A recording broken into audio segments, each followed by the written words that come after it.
એકવાર ઉષાકાલના દિવસ હતા. શ્રી ગુસાઈજીએ શ્રીજી બાવાનું સેવા કરી અનવસર કરી આપ ભોજન કરીને પોઢ્યા છે. તે સમયે ગોપાલદાસ ભીતરિયાને श्रीनाथजीએ કહ્યું, गोपालदास तुम जाके श्री गुसाई जी से कहियो हमको बहुत भूख लगी है.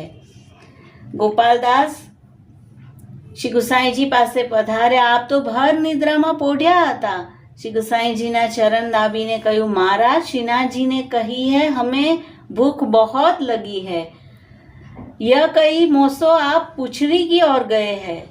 આ વાત સાંભળતા શ્રી ગુસાઈજીએ તત્કાલ અપરસ કરી મંદિરમાં પધાર્યા અને શિખરન, ભાત, પના તથા બીજી શીતલ સામગ્રી સિદ્ધ કરી એક પરાતમાં ધરી ગાંઠ બાંધી માથા પર ચડાવીને આપ પૂછરીની તરફ ચાલવા લાગ્યા.